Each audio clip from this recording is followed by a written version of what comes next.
The war in Vietnam started during World War II. While the Americans concentrated on beating the Japanese, all across Asia, various factions played an endgame for post-war power. The Chinese, for example, weren't effective against Japan because they were so busy fighting each other. Chairman Mao and his communist guerrillas versus Chiang Kai-shek and his nationalists. The same was true in Vietnam. There were the revolutionaries, led by Marxist Ho Chi Minh, and anti-communists who were fighting as much to preserve their own privilege as they were French rule. The communist Vietnamese were fighting an unorthodox and very effective guerrilla war. They hit and ran, blending in with the countryside and the populace. Vietnam was a largely rural country with an economy based on subsistence farming. The Viet Cong, as the guerrillas were known, were decentralized, quick to adapt new tactics. They humiliated the French colonialists who had controlled the country for more than 100 years. When the French pulled out, they left behind a government that was anti-communist but hardly democratic. The United States, in its anti-communist zeal, decided to fill the power vacuum. On October 11, 1961, President Kennedy authorized Operation Farmgate, the deployment of the 4400th Combat Crew Training Squadron to South Vietnam. We arrived 151 officers and men strong, charged with the mission of building a South Vietnamese Air Force. The raw material we had to work with wasn't much. The South Vietnamese had 97 planes, most of them outdated and ill-maintained. We brought a couple of World War II bombers and transports, a handful of trainers, and the know-how of how to win an air war. We'd bomb Germany's industrial base to dust, and we'd do the same thing to the North Vietnamese communists. Within a couple of years, we'd help the Vietnamese train and field 14 combat-ready squadrons, 285 planes in all. The number of American advisors and aircraft in Vietnam kept growing. By the end of 1961, the original 16 American aircraft deployed in South Vietnam had grown to more than 90. Americans were there primarily to train South Vietnamese, but they also flew combat missions against communist insurgents. There was a belief at the time that the fast escalation of the air war against the communists would cripple their war-making capability and bring the war to a quick end. In 1964, before the public entry of the United States into the ground war, there was already a secret plan for massive air raids on 29 North Vietnamese cities and industrial centers. The planners back in the States, led by Secretary of Defense Robert McNamara, figured the war could be won largely from the air. It was a huge shift in the perception of air power by the military. Remember, it was only 30 years before that the likes of Billy Mitchell and Jimmy Doolittle had to prove that air power had any military value. But by the early 1960s, the brass was ready to invest all military power in the Air Force. Though the massive air raids initially envisioned for Vietnam were never undertaken, the logic behind the raids carried the day.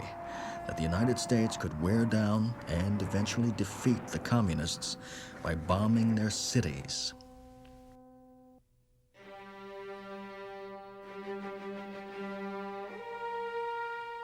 The United States entered the Vietnam War in earnest in 1964, after what was then referred to as the Gulf of Tonkin incident. The incident was an attack on an American warship by the North Vietnamese Navy, and the outrage the incident provoked in the United States led Congress to give President Johnson a free hand in running the war.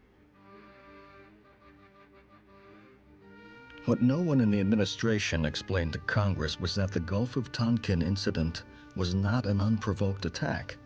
In fact, the American ship was placed off the coast of North Vietnam specifically to be attacked. Once in place, the ship simulated the radio traffic that would take place leading up to an air assault against North Vietnamese ports. The not unforeseeable counterattack became Lyndon Johnson's cover story. Without it, he would have had to pay too heavy a political price for his buildup in Vietnam. The Johnson administration was made up of advisors collectively known as the Whiz Kids, holdovers from the Kennedy White House. They were statisticians and efficiency experts, confident that if the United States could just maintain a certain pace in the war, the enemy would eventually concede defeat. These guys were number crunchers, and they worked for a president who revered politics above everything. As Congress and the public grew concerned about American involvement in Vietnam, Johnson promised to limit American involvement in the war. He had no intention of doing that and buried the truth in a flurry of statistics. He did cut the number of American aircraft in South Vietnam, but he did it by deploying aircraft to bases off Vietnamese soil in Thailand or Guam, but within range of Vietnam. That meant flight crews arriving over drop sites were tired from long flights, and that the enemy they were sent to destroy had long since moved on through the jungle. Every time we turned around, there was another rule of engagement. Another smart thing we weren't allowed to do because it would have created political problems back home. For example, Russian and Chinese weapons were flooding into North Vietnam by boat. Well, that's an easy enough problem to solve. You blow the boats out of the water. But the honchos back in Washington knew if we started blowing Russian boats out of the water, support for the war back home would evaporate amid fears of nuclear confrontation. So, we weren't allowed to bomb the boats, or the harbors, or just about anything else.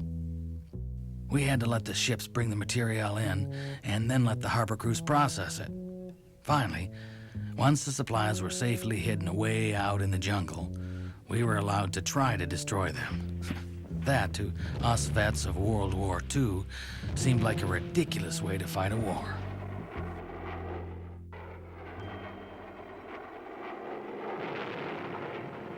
The communist strength was concentrated in the rural areas.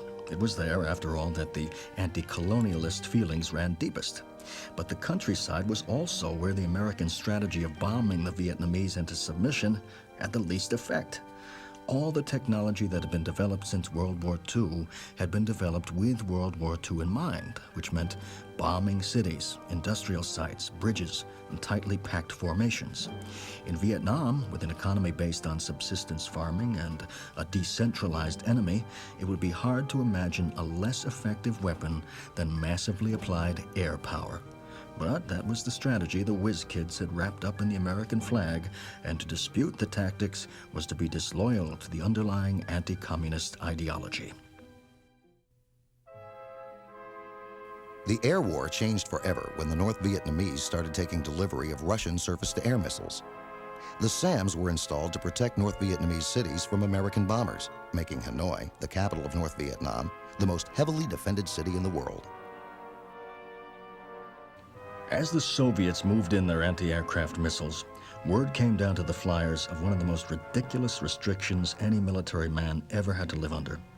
Because the SAM batteries were being built by Soviet technicians, they couldn't be bombed while they were under construction. The White House feared the repercussions should Soviet technicians be killed. Once the SAM sites had been built, they remained off limits during testing and shakedown, their most vulnerable time. Again, they were being manned at that point by Soviets. It was only once the missile batteries were active, once they were truly dangerous and difficult to knock out, that the rules of engagement allowed American flyers to target them. So for months, armed American aircraft would fly over undefended SAM sites, watching the construction progress. Only when the missile sites started shooting down American aircraft could American aircraft shoot back. SAMs were a new problem. The whiz kids back in Washington didn't have a pat answer for it, so it was left to the guys actually in Vietnam to find a solution. It was one of the only times the whiz kids let the military people make military decisions, and the military guys came up with one of the few things in Vietnam that actually worked: the wild weasel. The wild weasel wasn't a plane or a bomb or any other piece of equipment. It was a job. The wild weasel was a pilot, at first flying an F-105 and later a 104, who'd come in ahead of the strike package, painting himself on the enemy radar and hanging around in the bad zone long enough for the enemy to take a shot at him. Once the North Vietnamese lit up their SAM radar, the sites were easy for the strikers to locate and destroy. And it didn't take long for the North Vietnamese to recognize the tactic, but it still left them with no good way to respond.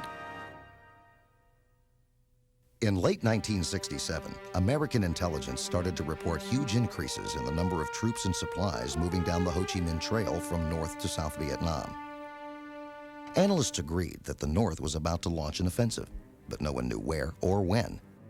One of the largest buildups was near a Marine airstrip called Khe Sanh, in the highlands near the Laotian border.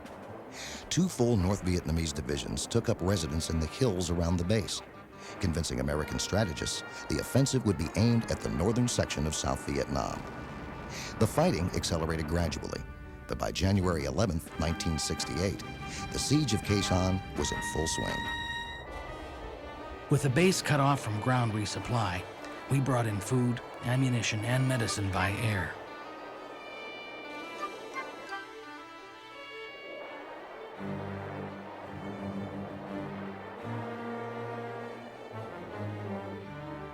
The C-130 pilots landed on strips cratered by enemy mortars and took off blindly through thick clouds of smoke.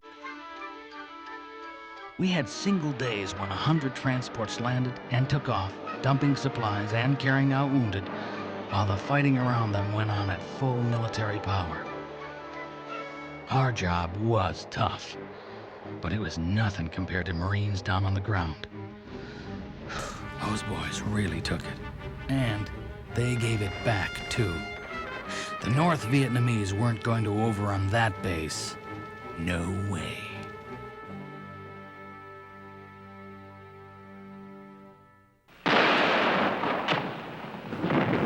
Ten days after the siege of Khe Sanh started, on the Vietnamese holiday of Tet, the North Vietnamese launched their offensive.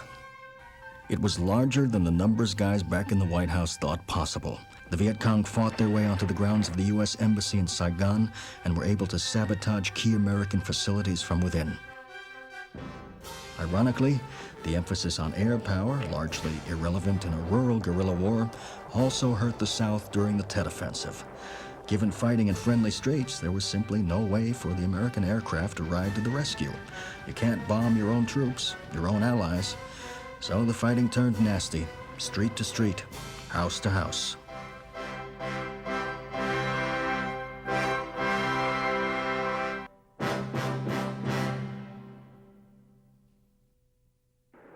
We watched from above as the siege of Khe Sanh continued. On some days, the fighting got so bad that the transport couldn't even land. They dropped their cargo effectively enough, but on those days, the wounded couldn't be flown out for medical attention.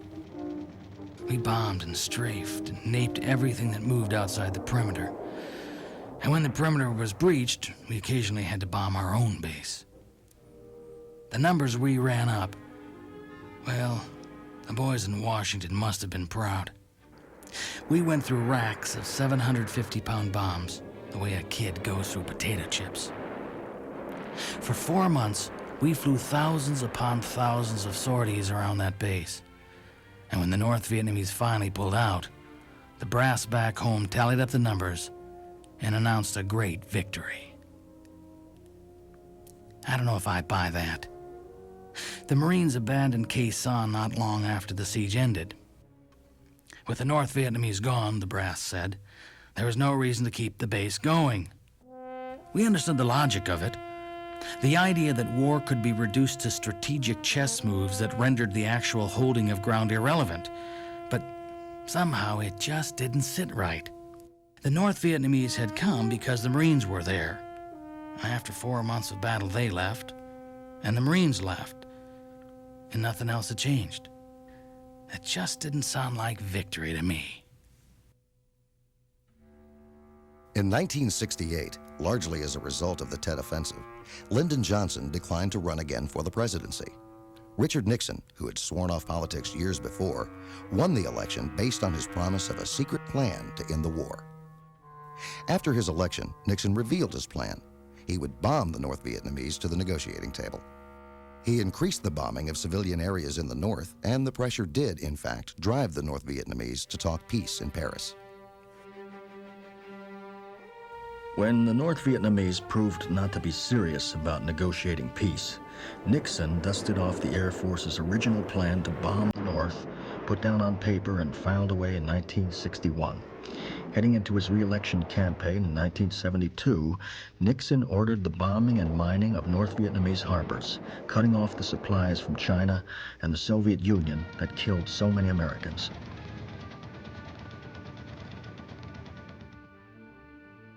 He ordered enormously destructive bombing in the North, stopped making conciliatory gestures, and promised publicly that if the North didn't get serious about peace, he would bomb them back to the Stone Age. After years of tiptoeing around public opinion, the Air Force was at last fighting a war on its own terms. Freed of constraints, Air Force flyers hit whatever targets were deemed militarily significant, no matter what world reaction might be. The plan worked well enough. We bombed, and free of ridiculous terms of engagement, we did a lot of damage. Imports into North Vietnam slowed to a trickle. The flow of supplies to the south virtually ceased, and before long, the North Vietnamese were talking peace. You ask any of the guys on the line, that's the way we should have fought the war from the beginning. You ask me, Vietnam's not a fight we should have picked at all. It never should have been our war. Nixon took a lot of flack for the way he fought the war.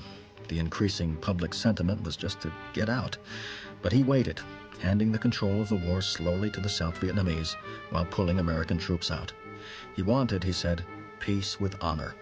In his own mind, he must have got it, because in January 1973, the delegates at the peace talks in Paris signed a treaty, and by August 15th, we'd run our last bombing run over Southeast Asia.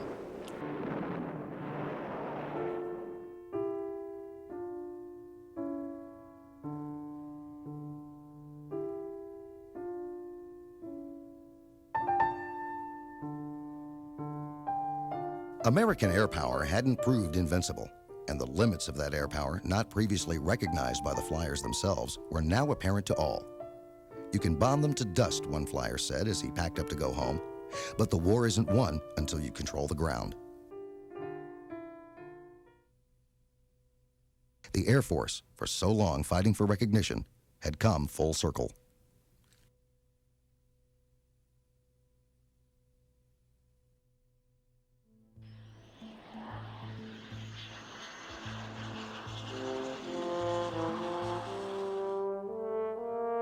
The country the Vietnam veterans returned to was much different from the one they had left. When Americans first entered the war, they tapped their toes to the relatively innocent beat of Elvis Presley, Nancy Sinatra. When we got out, it was to the psychedelic cacophony of Jimi Hendrix and Jefferson Airplane. Men and women in uniform were the scapegoats for an unpopular, mismanaged war. The uniforms they once wore with such pride were now magnets for ridicule and contempt. The country seemed to be coming apart at the seams. The military itself was not immune to the social issues rending America. Racial tensions and the struggle for equal opportunities for women, evident in cities and on campuses, were just as apparent on military bases. There was a sense that America, which had played such a great part in the victory over fascism, was going down to defeat in the war on communism, and that defeat was caused by a simple loss of will. The military has long been at the vanguard of social change, albeit not always willingly. Remember, President Truman ordered the total integration of blacks into the military back in 1948, years before the civilian world desegregated. And even though a few separate black military units hung on after Truman's order, the armed forces still led the way. When President Nixon abolished the draft in 1973, the military became an all-volunteer force. The creation of this professional military allowed the services to enforce higher standards for incoming recruits. The days of troubled young men joining the service to avoid jail were in the past. The fact that the military could now choose who joined their ranks, coupled with the massive technological growth spurt in the 70s, really changed the face of the American military. And the Air Force, the place where you could get paid to learn how to fly, got the pick of the recruiting class. The number and the capability of new Soviet weapons, fighters, bombers, missiles, pouring off assembly lines was staggering. We tried to keep up because we believed that the only way to keep the Cold War cool was matching capability for capability, tactical advantage for tactical advantage. But we still planned and trained based on being outmanned and outgunned. The belief was that we might not win the war, so the war couldn't be fought. Certainly with nuclear warheads trained on every American city, the concept of victory was virtually meaningless. So the United States had to prevent war by showing strength. Even as its deterrent role in the Cold War expanded, the post-Vietnam budget was slashed by nearly a third. The Air Force poured money into high-tech education and research and development of the next generation of weaponry in hopes that we could intimidate superior numbers with superior force. Immediately following the war, a couple of new and exciting aircraft designs made the leap from the drawing board to the development stage. Along with new technology, lessons learned from Vietnam were incorporated into the new jets. The F-15 Eagle by McDonnell Douglas was a single-seater air superiority fighter designed to knock down other aircraft from enormous distances. Boy, it was a dream to fly. Look at that canopy. It gave us pilots an incredible amount of visibility. And it maneuvered so well. Some pilots swore up and down that the Eagle could turn square corners in the sky. I don't know about that, but with a top speed of close to 1,000 miles an hour, you'd better believe it was an exciting machine to fly. The F-15 Eagle took full advantage of the technological revolution. It had the latest high-tech radar and navigation equipment and was designed to work closely with airborne radar and command and control planes. Its air-to-air firepower was also impressive. It had an M61A 6-barrel Gatling gun, along with 4 Sparrow and 4 Sidewinder missiles.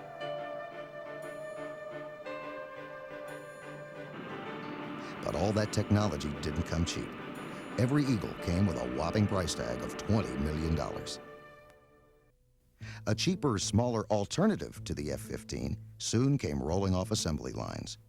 The General Dynamics F-16 Fighting Falcon. It was called a swing force fighter because it was designed to handle both air-to-air and air-to-ground missions. You know how a cowboy can sense a horse with a fiery spirit? Every pilot who sat in the cockpit knew that the F-16 Fighting Falcon was something special. Now, I know the official story is that the first flight of the F-16 was on February 2nd, 1974. But that was for the military brass and the marching bands. The real first flight took place the day before. Now, remember, the F-16 was really the first jet to be flown almost totally by computer. We called it the electric jet because of its fly-by-wire controls. The pilot tells the plane what he wants it to do, and the plane decides how best to do it. He moves the stick, and the computer drives the flaps and power and other variables. It was a big adjustment for the pilots. Anyway, the day before the official flight, we were practicing the takeoff run, just rolling up and down the runway. But every time we'd get the Falcon close to takeoff speed, that damn jet would try to take off. The pilots had to work to keep it on the ground. The chase crew saw how bumpy the ride was getting. The tail kept hitting the runway. They were shouting, "Take off! Take off!" Finally, the pilot stopped jerking the reins, and that horse took off. Oh, it was a sight.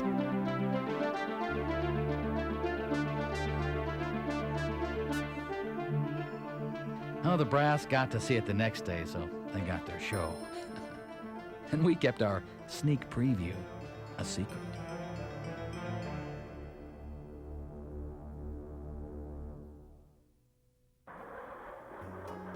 The F-16 had a sleek new design.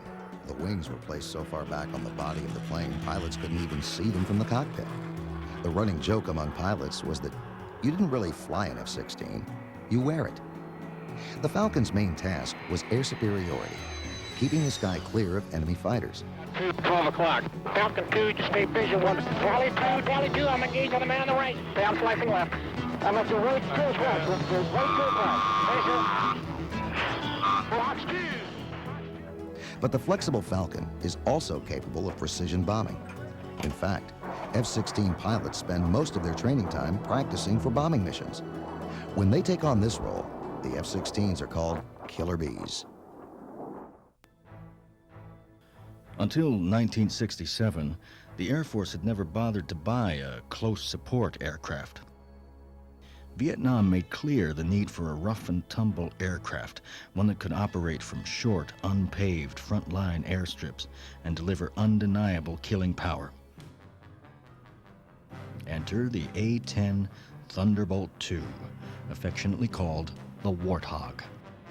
And easy, do you want through the strafe or go through high? You can strafe too. Okay, coming in. And that's it, 1 and 2. Oh, great. This jet was the Air Force's answer to the thousands of tanks the Soviets had deployed in Europe. The rugged Warthog can take a beating from ground fire and keep flying.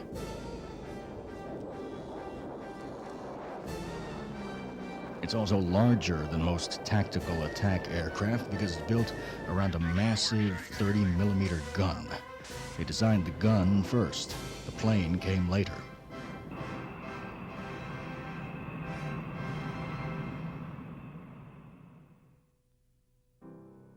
From the first tentative 100 yards of the Wright Flyer to the gallant global soaring of the F-16, aviation technology had come a long way in only 70 years. But the pace is slowing. In the 40s and 50s, the military bought 6 new fighter systems. Through the 60s and 70s, only 2. The reason is simple. Aircraft are lasting longer because our methods for upgrading have improved dramatically. The aircraft itself, the platform we call it, doesn't need to change because the components inside are so easy to alter. The electronics, the weapon systems can be pulled out and replaced as needed. A good example is the B-52. The men who flew the Stratofortress during Vietnam would be hard-pressed to find anything familiar on today's aircraft. Bombing systems, structure, armament, virtually everything aboard has been modernized. Though it still drops bombs, but it's been outfitted with cruise missiles as well, meaning that it can strike a target from hundreds of miles off. Modernization became the key to extending the service life of aircraft. Old platforms were outfitted for new missions. The lethality of weapons systems was altered almost constantly as missions and methods were refined.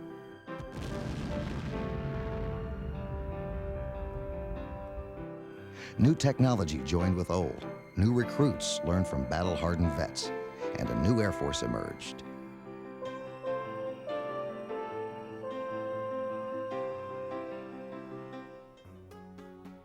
Doing more with less, that became our bylaw.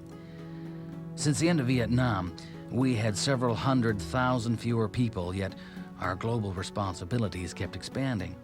We had less money, but the arms race with the Soviets was still the main Cold War battlefield.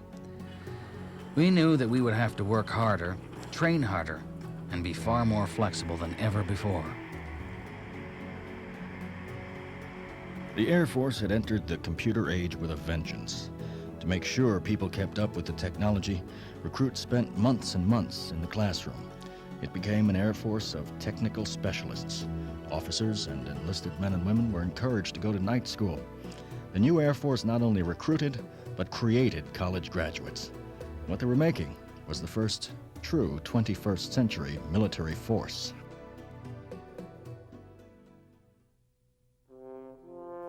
As the stain of Vietnam begins to fade, Americans discover a renewed faith in their nation's military. Leading the parade is newly elected President Ronald Reagan. His administration orchestrates the most effective buildup of peacetime forces in history. Secretary of Defense Caspar Weinberger gains approval from Congress to spend billions of dollars rearming America's skeleton forces. For the Air Force, this means more tactical units will be getting new fighter and attack aircraft. The expanded military budgets also allow the Strategic Air Command to pursue a replacement for the B-52 bomber. There was some heated debate in the corridors of the Pentagon about a new bomber. Many wondered if the Air Force really needed another generation of manned bombers. The battlefield of the future was one of missiles, not airplanes. But a new nuclear deterrent strategy gave the manned bomber a new lease on life. The concept was called the Strategic Triad. It relied on a combination of long-range bombers, land-based ICBMs, and missiles launched from submarines to deter nuclear war. Altitude, we got airspeed. The traditional manned bombers were the most flexible element of the strategic triad. After all, a bomber crew could always turn around and come home if a nuclear strike is canceled after takeoff. Air Force leaders had spent nearly 20 years studying different designs for a new low-level, high-speed bomber, and they finally decided on the B-1. In 1977, just as the new bomber was ready to go into production, President Carter decided to spend the limited defense dollars on the development of the cruise missile and other smart weapons. 3 years later, President Reagan reversed the decision and authorized additional funding to send 100 B-1 bombers into production. And he kept the smart weapons, too.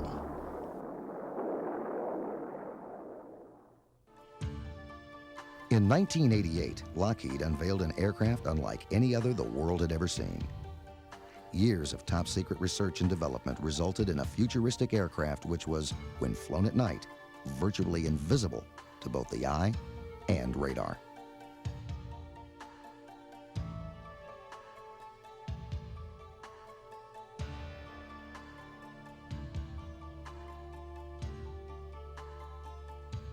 All of us old-timers laughed at first.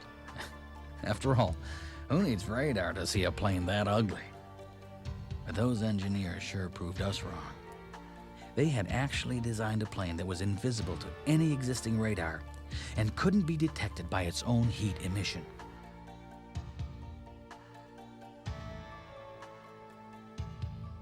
The stealth sneaks quietly behind enemy lines, drops its precision payload of laser bombs, then slips away as quietly as it came.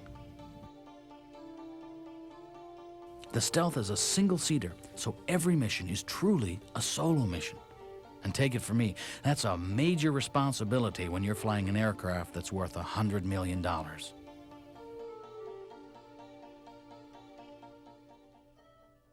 The F-117 was by far the most expensive aircraft ever built.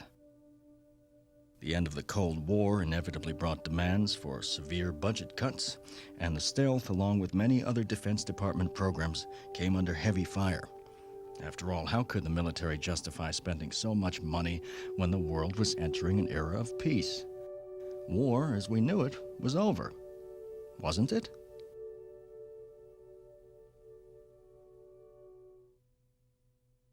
Three, two, one, impact. Boom! There's a hit.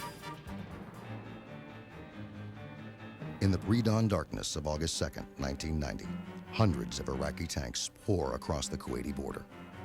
Within 24 hours, Saddam's elite Republican Guard takes control of government buildings, banks, the international airport, even the Emir's palace.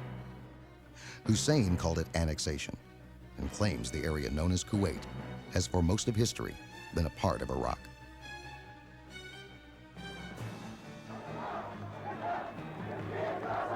The economic implications of the invasion were staggering. By adding Kuwait's oil to its own, Iraq had, in one day, gained control of a full fifth of the world's oil reserves. If the Kingdom of Saudi Arabia was his next target, and it likely was, Saddam could easily have a stranglehold on half of the world's oil supply. 6 days after the invasion, President Bush announced the rapid deployment of American forces to the Middle East to deter any further aggression and to protect Saudi Arabia. The call went out. The mission was clear. Operation Desert Shield had begun. At base +5. Our first priority was to get squadrons of combat aircraft to the desert.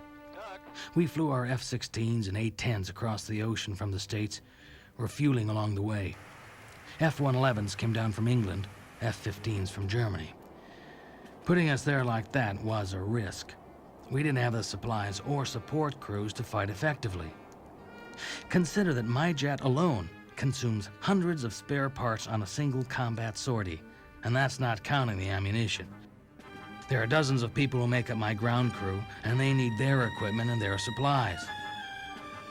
Put it all together, and you begin to see that our presence in Saudi in those first few days was more bluff than anything else. That's where the Military Airlift Command stepped in.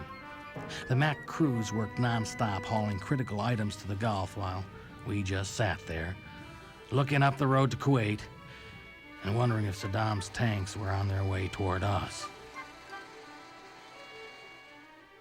The Air Force had spent years building the airlift capability to support a major war in Europe. Systems were in place, aircraft were well maintained, and people were just waiting for the word to shift into high gear. So the U.S. was never lacking in airlift capacity to support the Gulf operation. Indeed, the Air Force used less than half of its airlift capacity throughout the entire operation.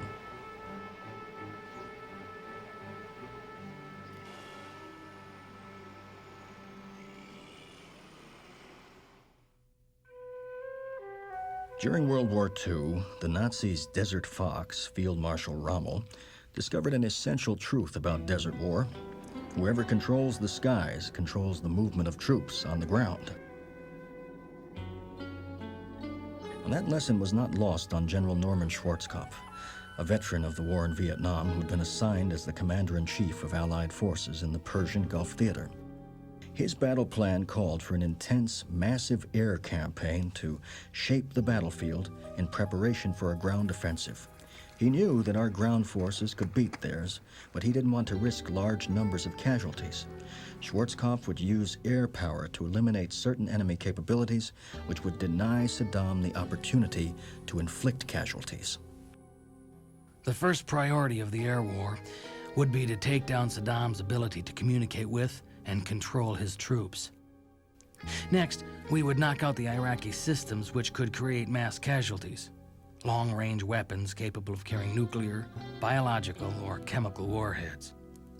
Those two things would leave us free to target enemy forces in the field.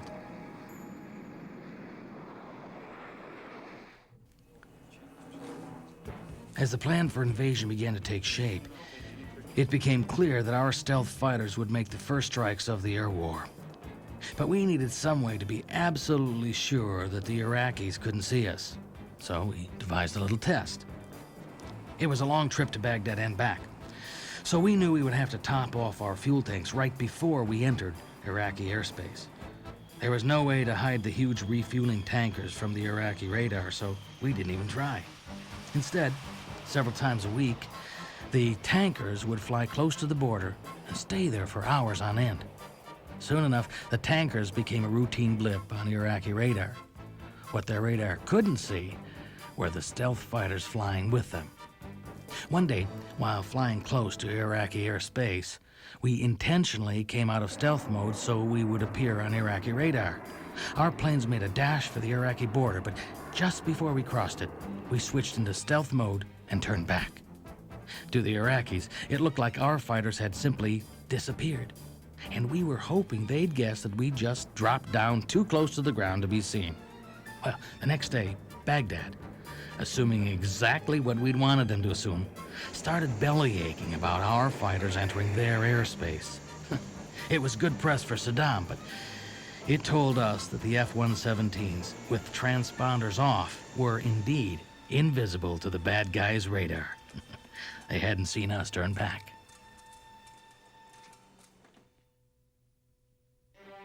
January 15th, 1991.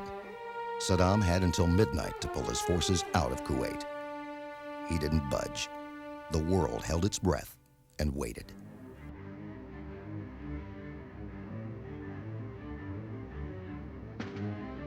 Months of nerve-wracking waiting had finally given way to this night.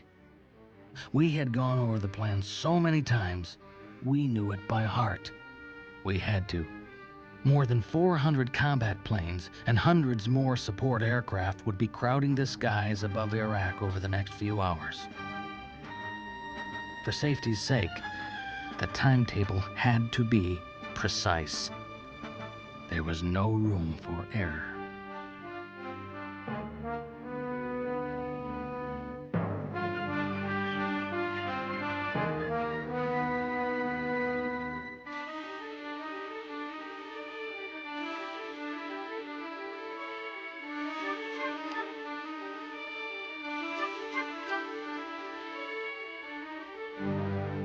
2:30 a.m., Saudi time. 10 stealth fighters slip out of Saudi airspace into Iraq. Silently, their computerized navigation systems guide them through the half-hour flight to downtown Baghdad. Flying undetected over the city, a slight press of buttons on pilots' control sticks delivers laser-guided bombs to crucial targets. Early warning radar control centers, radio towers that form the nucleus of Saddam's communication network, and the Iraqi Air Defense Headquarters. In a matter of minutes, the heart of Saddam's air defense is cut out. Stealth pilots skirt through a lethal barrage of anti-aircraft artillery from below, but they keep their bombs on target. In only 15 minutes, they guide their invisible planes above the flak and head for home. The opening round had gone precisely as planned. So we're looking good. All right. 10 seconds to release. Roger. 50,000 feet, that makes it 40. That looks good. Coming on the pickle button. We're looking good. Clear to pickle. On the pickle button. It's swinging right and left. Yeah. Take what I can right here. Roger 2, that. 1. Lasers off. Bomb's gone. Bomb's gone. Roger that. Right turn. Coming right. Coming right. Immediately after the stealth attack, other Allied aircraft struck targets across Iraq. 10 seconds. Shell 4-1, I've got a tally though. I think that's wedged to the south. 4, 3, 2, My position 1. for about 10 Should miles. be impact. Boom! Oh, yes! We destroyed that thing bigger than Dallas. Okay, coming right. F-15s and British Tornadoes, accompanied by EF-111 radar jammers, hunt and destroy Scud missile launchers. The F-111s also go after Iraq's industrial sites and power grids. Other coalition pilots fly risky low-altitude strike missions against enemy air bases.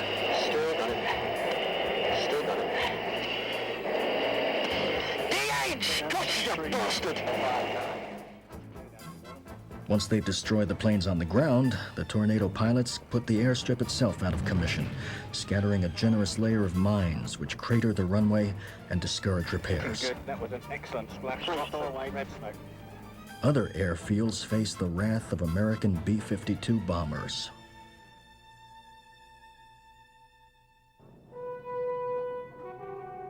By dawn, most of Iraq's military infrastructure lay in heaps of rubble.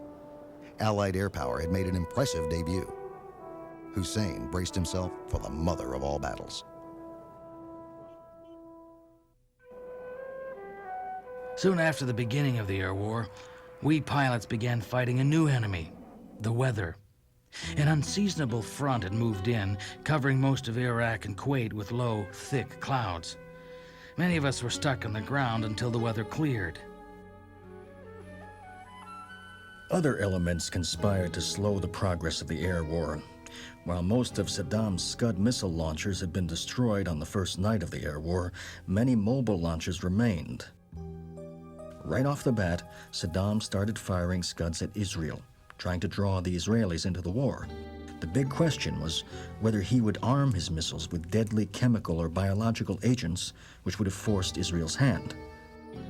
The coalition stepped up their search and destroy missions, diverting 100 planes a day to the effort, mainly to convince Israel that they didn't need to enter the war, that everything that could possibly be done to stop the Scuds was already being done. A-10 Warthogs swept the desert roadways by day, and at night, F-15s and F-16s circled over probable launch areas. Also deployed against the Scuds was the Army's Patriot missile defense system. The Patriot, originally developed as an anti-aircraft system, had only recently been adapted as an anti-missile system. While the Allies never did stop the Scuds, the launches went down from 5 a day to 3 a week.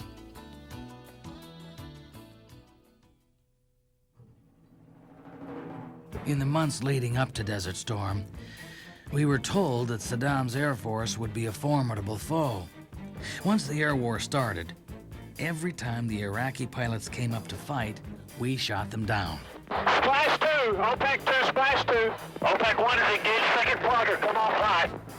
When they couldn't survive in the air, they started hiding their aircraft in shelters on the ground. So, we went after the shelters. Secondaries, big time. 4, 3, 2, 1, impact. Boom, there's a hit. We destroyed nearly 300 of their aircraft.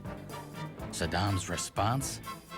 2 weeks into the air war, he had all of his Air Force commanders executed. On the ground, the Air Force turned its might on the elite Republican Guard. It was the Guard forces who had invaded Kuwait, laying waste to the land and butchering thousands of innocent people. The conventional wisdom was that if you could destroy the Republican Guard, you could eliminate most of the military support for Saddam Hussein. The Guard were dug in north of Kuwait, in Iraqi territory, and while the B-52s pummeled their positions, other aircraft went after artillery, armor, and all the logistical support the Guard depended on. The Guard was cut off, alone in the desert, with B-52s flying non-stop missions overhead. It's hard to imagine a more difficult position to be in. We flew combat sorties around the clock. Our ground crews worked tirelessly to keep us in the air, grabbing a few hours of sleep when they could. And then they were back on the job, loading munitions, refueling, and making sure the aircraft we were taking up were in tip-top shape. Every day, I put my life in the hands of 19, 20-year-old kids. But they were pros, every one of them. I've never been prouder of anyone in my life.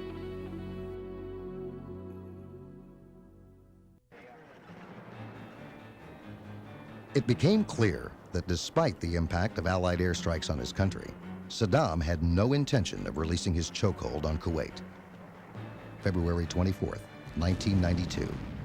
39 days of air war gave way to a massive ground offensive. Saddam had surrounded Kuwait with minefields and World War I-style trenches, figuring that those tactics had worked well in the relatively primitive war with Iran and would work well now. What he didn't know, what he couldn't know because the air assault had for all practical purposes blinded him, was that the ground forces he faced had moved. Under cover of the air assault, 500,000 coalition troops had shifted to the west, away from Saddam's defenses and into the open field. Our job was to lend close air support to advancing ground troops, to keep Saddam's troops pinned down so the ground troops could move. And they did move, too, fast enough that we had trouble keeping track of them. Air planners started letting the guys on the ground call our plays, diverting us from our always obsolete plan to the spots where the ground forces needed us the most.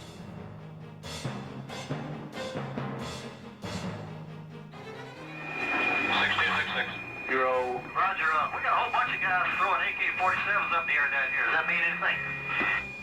If the ground campaign was slowed by anything, it was slowed by surrendering Iraqi soldiers. Weeks of nightly B-52 bombing raids took a terrible toll on Iraqi soldiers in the southern desert. The rolling thunder of detonating bombs made sleep impossible, and the infrastructure damage made resupply impossible. Allied columns moving forward at full speed found themselves mired not in minefields, but in a sea of hungry, pathetic Iraqis who no longer had the will to fight. On February 25th, Saddam ordered the retreat from Kuwait City. The Iraqis took everything they could carry, weapons, TV sets, liquor, furniture, everything, and loaded it up on anything that would move. The fools. They'd already lost the war. Did they think that we were gonna let them just walk off with all that booty? By dawn, the highway to Basra was blocked by thousands of destroyed vehicles and tens of thousands of Iraqi dead, some still clutching stolen trinkets in their hands.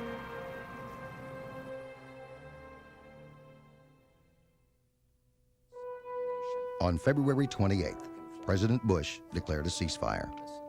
The objective had been met. Kuwait was liberated.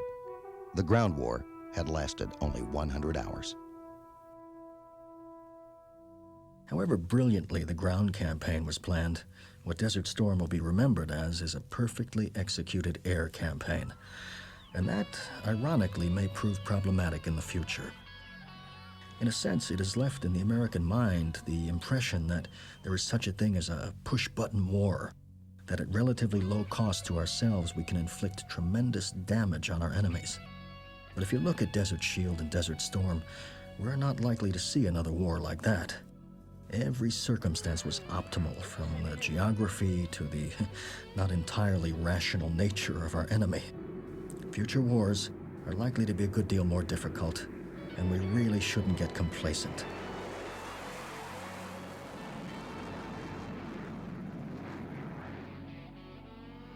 Looking ahead to the future, I can't help but wonder. The brass and research teams are working on aircraft and weaponry that are going to seem as amazing to the kids today as today's weapons seem to the old-timers like me.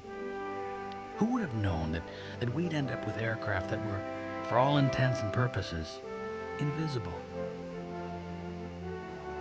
Who would have imagined that missions would break down and specialize so precisely that entire aircraft would be designed for just a single task? I look at what's on the drawing boards. The fighters with vectored thrust that allows them to turn at impossible angles. The supersonic bombers that can fly so close to the ground, radar can't find them. And I wonder what the future will bring. There's no such thing as seat-of-the-pants flying anymore. Training is likely to take years instead of the days it once took. It's a new world we face out there, where threats crop up in moments, but solutions take decades to develop. Which is why, come to think of it, the United States Air Force continues on its flight path. Because there's always a place somewhere out there where the possibilities of technology and the reality of battle meet. That's the place, when it comes to it, where I want to be.